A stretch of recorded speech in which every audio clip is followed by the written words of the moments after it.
প্রস্তুত হচ্ছে বিশ্বের অন্যতম দামি তেল, যার মাত্র এক বোতল তেল তৈরি করতে প্রয়োজন হয় প্রায় 15 পাউন্ড বা 7 কেজি তাজা বিদেশি ফল।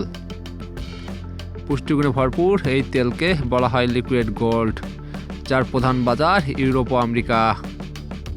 আন্তর্জাতিক বাজারে 500 মিলিলিটার তেলের দাম প্রায় $20 থেকে $25, যা বাংলাদেশি টাকায় 2500 টাকারও বেশি। চিলি কিংবা মেক্সিকোর বিশাল বাগান থেকে সংগৃহীত এই প্রিমিয়াম ফলগুলোই হচ্ছে বিশ্বের অন্যতম দামি তেলের প্রধান কাঁচামাল। প্রতিটি ফলকে প্রথমে অত্যাধুনিক সাংস্কৃতিক পদ্ধতিতে ধুয়ে সম্পূর্ণ জীবাণুমুক্ত করা হয়।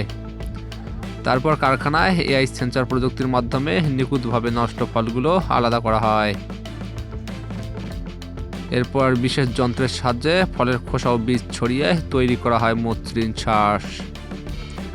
আধুনিক প্রযুক্তির ছোঁয়ায় কোনো ধরনের হাতের স্পর্শ ছাড়াই এই প্রক্রিয়াটি সম্পন্ন হয়, যা তেলের বিশুদ্ধতা নিশ্চিত করে। কোনো কৃত্রিম রাসায়নিক ছাড়াই কোল্ড প্রেস পদ্ধতিতে যন্ত্রে প্রচণ্ড চাপে বের করে আনা হয় সোনালী রঙের এই তরল। উন্নত মান আর জাদুকরী স্বাস্থ্যের কারণেই বিশ্ব জুড়ে এই তেলের চাহিদা এখন আকাশচুম্বী।